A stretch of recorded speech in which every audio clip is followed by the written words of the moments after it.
The Compliance Life details the journey to and in the role of a Chief Compliance Officer. How does one come to sit in the CCO chair?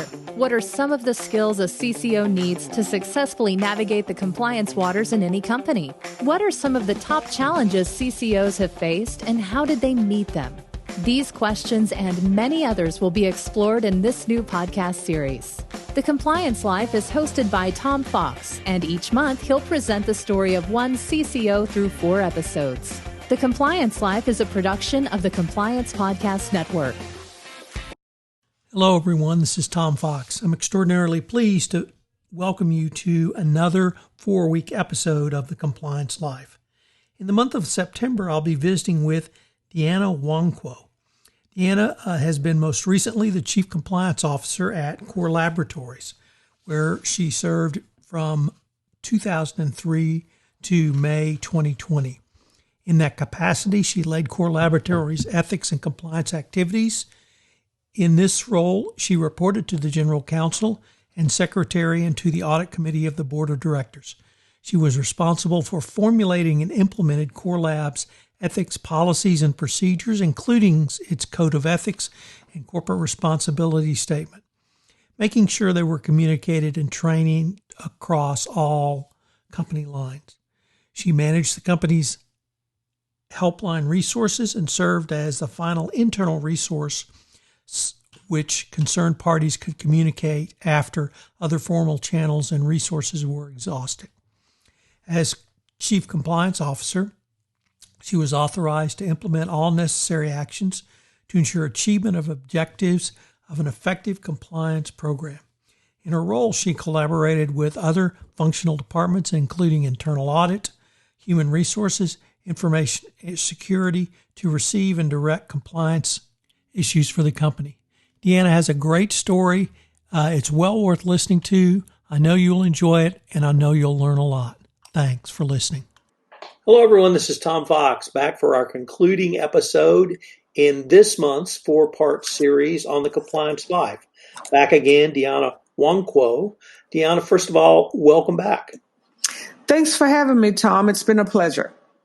DeAnna, one of the themes, I don't want to say the theme, but one theme it seems to me I've heard you talk about consistently throughout this podcast series is that a CCO must know what they stand for, and they must articulate that, and occasionally have to stand up for that as well. And I was wondering if that's a correct kind of assessment of what you've talked about over the past 3 episodes. If you might expand on that a little bit for us. Sure, Tom. So certainly during my time as CCO, as I mentioned on previous podcasts, I enjoyed a probably 17 and a half year career there.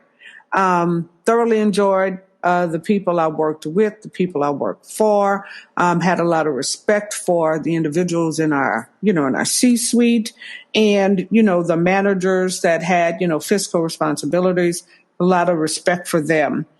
But certainly there were times during my career, as I mentioned in a previous podcast, that I didn't always agree with my GC in regards to decisions. And I recognized early on that, that the GC, that of course that decision, and perhaps the decision, of the HR or the VP of HR at the time may have been final in regards to disciplinary actions. But, there were just some cases where I just thought, hey, this is pretty cut and dry,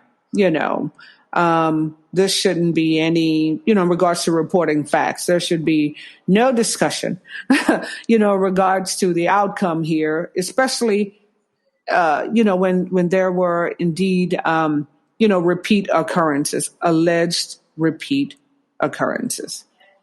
And so that was frustrating for me as an individual, because I think I mentioned one thing that the CCO needs to be able to do is to stand for or defend what he or she truly believes to be the right thing to do, even when it's not popular. So I can imagine some of us as parents, right? We say that to our children, right? Stand for something. Stand for for the little guy. Don't stand there and watch somebody being bullied. I never saw anyone being bullied, but I still think that, if we had an opportunity to do a couple of things over, I can imagine that we could have made some different decisions based on, what we know now, right, that a CCO should do. But I also think it's very important that as a CCO that we recognize what our jobs are, right? Our jobs to prevent or to first detect and prevent, right, misconduct and facilitate compliance. So what does that look like? Well, lots of times we have to be able to collaborate with HR, with internal audit, with IT security, with operations, right? And so one of the things that comes with the title of corporate compliance officer is that people want to immediately isolate you because they think that you are what? You are the company police officer. You're the compliance cop, right? And they can't say anything. They can't sit next to you during meetings. They can't be seen with you because they'll be seen as what? As a rat. So we got to change that, right? We, as a compliance officers, we have to be able to champion what the compliance program is and get across to individuals that it's important for them to own compliance. Just because compliance is in my title doesn't mean that I am the only one who has to adhere to, for example, the code of conduct. It's everyone's responsibility.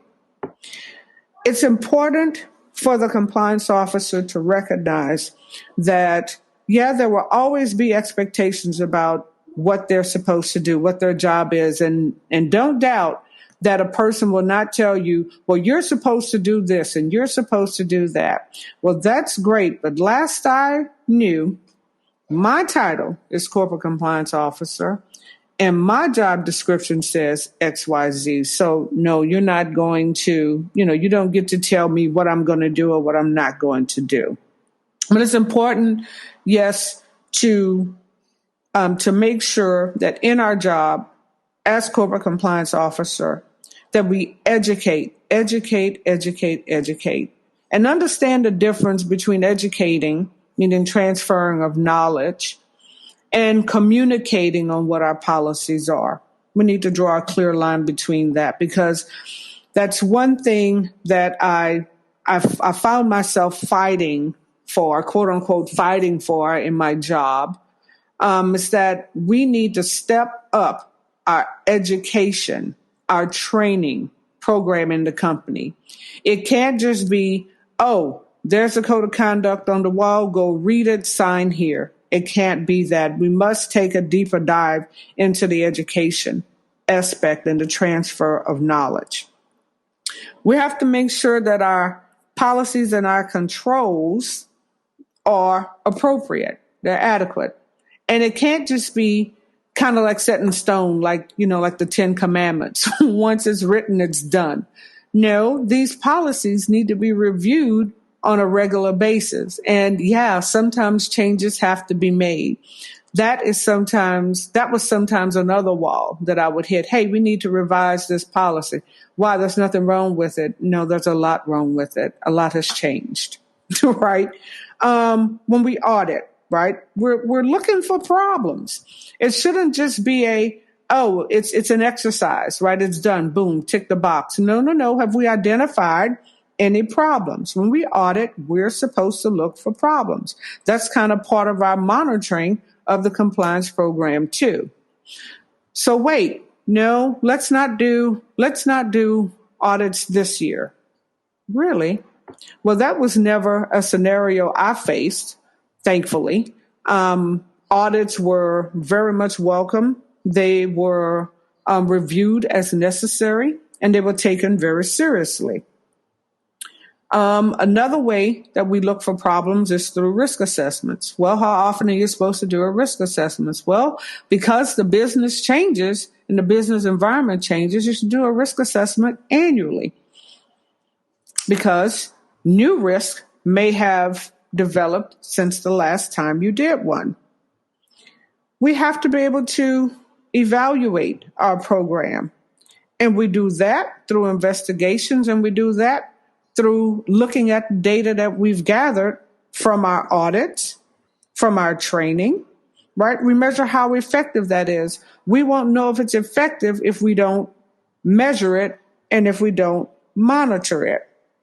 Now, one of the things that I used to say to our employees all the time is that you have to inspect what you expect.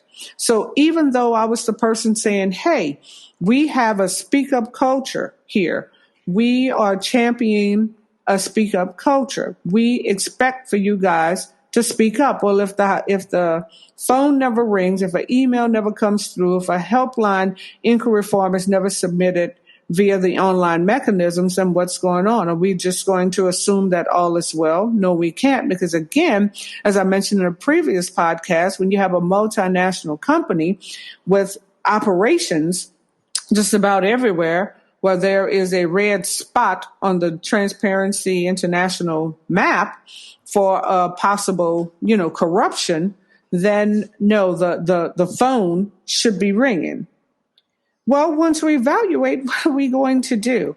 We have to apply appropriate fixes, and we have to follow up. Again, that's part of inspecting what you expect. If we've taken action and we don't go back and verify the effectiveness of that action taken, then we might as well prepare ourselves for a recurrence of that misconduct. That is something that we're trying to avoid. And then, of course, it's important that the board is kept in the loop in regards to compliance-related activities. It's important that the compliance officer actually has an audience with the board so that he or she can present the compliance activities, can speak freely to the board if there are some concerns in his or her professional opinion that the company should be aware of. The compliance officer should also provide training to the board. And so if he or she never goes before the board, how does that connection, how does that relationship, which I believe is very important, how does that get facilitated? Who does the compliance officer then report his or her concerns to if, like in my case, where I indicated, there were a couple of things that I may not have agreed on. Maybe there should have been I'd say someone who didn't necessarily have skin in the game, so to speak, to, make that final decision. I don't know how that would have turned out. But again, I think it's important for the compliance officer to actually report to the board, especially if he or she has reports that they must compile for the board, then he or she should present that, whether it's quarterly and or at least on an annual basis.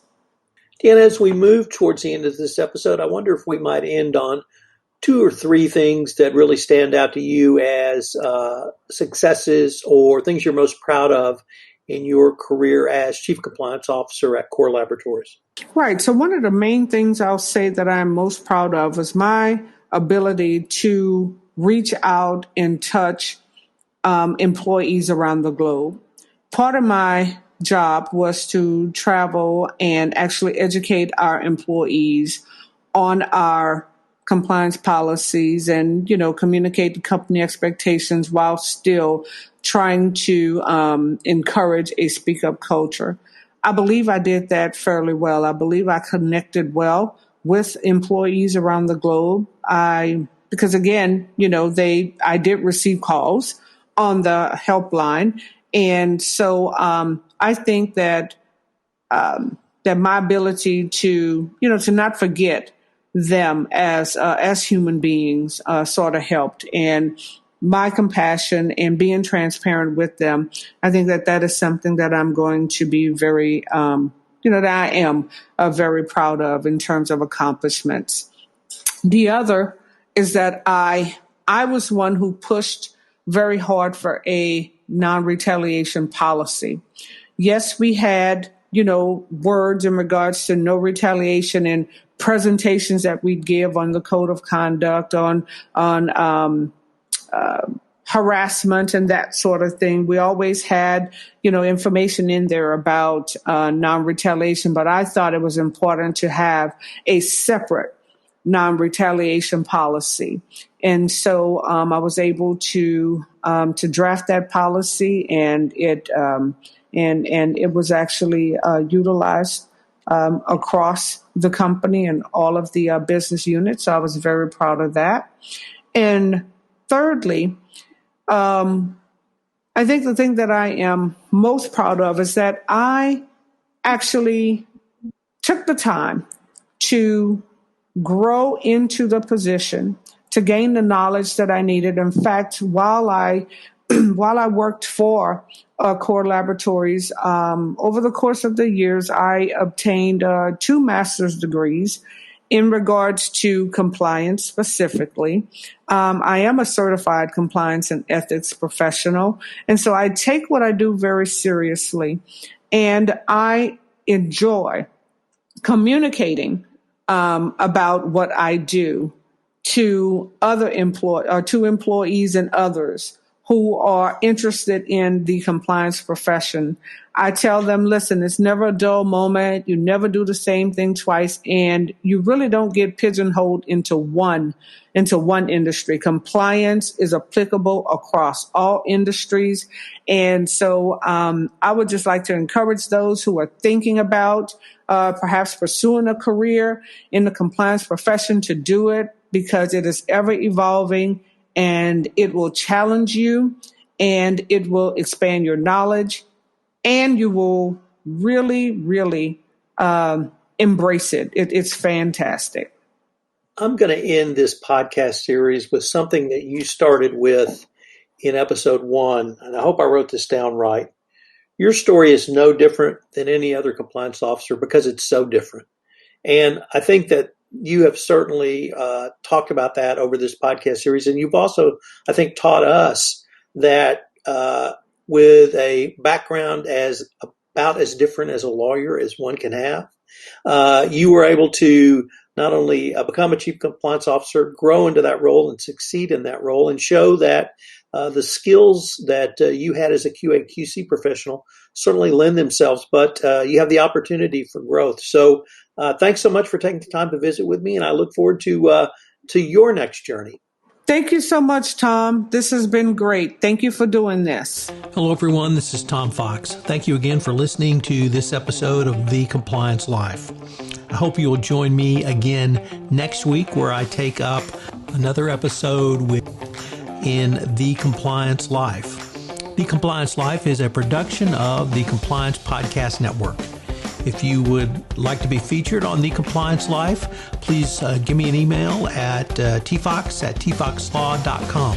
Also, if you like this series, please give us a rating on iTunes. Any review and rating would definitely help get the word out about the latest addition to the Compliance Podcast Network. Thanks again.